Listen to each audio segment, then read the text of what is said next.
आपको भी कभी अचानक पैसों की जरूरत पड़ी है? मुझे लगता है कि आपका जवाब भी हाँ होगा। घर में कोई बीमार हो जाए, हॉलिडे पर जाना हो या किसी खरीदारी के लिए पैसों का इंतजाम करना हो। कई दफा ऐसा होता है कि आपको इन कामों के लिए पैसों की जरूरत होती है। अब अगर आपके खाते में इतना पैसा नहीं हो तो आपके सामने आमतौर पर क्या ऑप्शन होता है? Personal loan. आमतौर पर लोग पर्सनल लोन के जरिए अपनी अचानक पड़ने वाली जरूरतों का ख्याल रखते हैं, लेकिन बैंक न तो आपसे पूछते हैं कि पैसा क्यों चाहिए और लोन प्रोसेस भी फटाफट पूरी हो जाती है। आजकल तो पूरा काम ऑनलाइन ही हो जाता है, झटपट पैसा आपके खाते में आ जाता है। लेकिन अब अगर आप पर्सनल लोन लेने की तैयारी कर रहे हैं तो आपके लिए ये सब इतना आसान नहीं रहने वाला है। रिजर्व बैंक ने पर्सनल लोन पर जो ऐलान किया है वो आपके लिए सतर्कता की घंटी बजाने वाला है।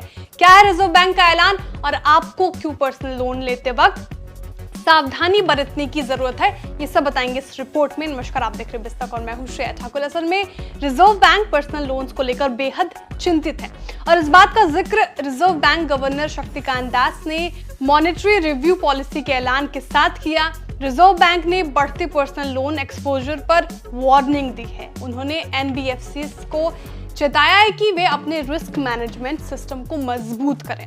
रिजर्व बैंक की ये वार्निंग इस बात की ओर भी इशारा कर रही है कि आने वाले वक्त में पर्सनल लोन जैसे अनसिक्योर्ड लोन्स का लेकर नियमों को सख्ती हो सकती है।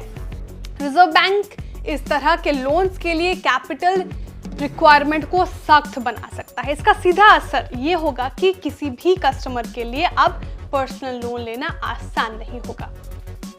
अपने स्टेटमेंट में दास ने कहा है कि भले ही बैंकिंग सिस्टम अपने टिकाऊपन को दिखा रहा हो और साथ ही एनबीएफसीएस के फाइनेंशियल इंडिकेटर्स भी बैंकिंग सिस्टम की तर्ज पर ही हैं, लेकिन पर्सनल लोन्स के कुछ कंपोनेंट्स में बेहद तेज ग्रोथ दर्ज की जा रही है। दास ने कहा कि रिजर्व बैंक इन पर गहराई से नजर रख रहा है कि कहीं इनमें कोई स्ट्रेस तो पैदा नहीं हो रहा। उन्होंने कहा कि बैंकों और एनबीएफसीएस को सलाह दी जाती है कि वह अपने इंटरनल सर्विलांस मैकेनिज्म को मजबूत करें, रिस्क बढ़ने के मामलों को हल करें और अपने निजी हित में उचित सेफगार्ड तैयार करें। इस वक्त मजबूत रिस्क मैनेजमेंट और अंडरराइटिंग स्टैंडर्ड्स की जरूरत पड़ती है।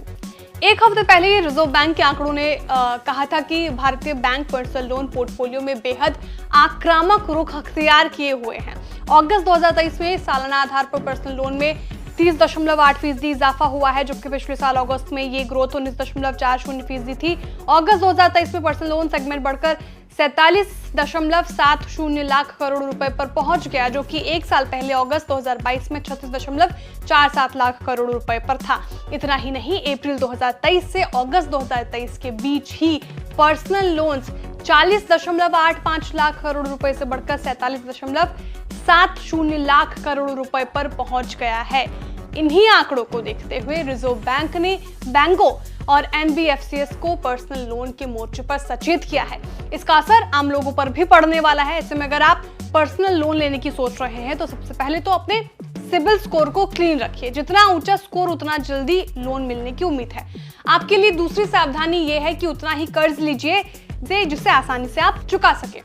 इजी मनी के चक्कर में अगर आप कर्ज के जाल में फंस गए तो इससे निकलना आसान नहीं होगा। अपने पिछले कर्जों की किस्तें तय वक्त पर चुकाते रहिए। इसमें किसी तरह की भी लापरवाही आप पर भारी पड़ सकती है। तो ये थी वो सावधानियां जो आपको पर्सनल लोन लेते वक्त अपनानी चाहिए। रिजर्व बैंक की सख्ती न सिर्फ बैंकों बल्कि आम ग्राहकों के लिए भी इस लिहाज से एक इशारा है कि लोन के मामले में समझदारी और सतर्कता होना बहुत जरूरी है।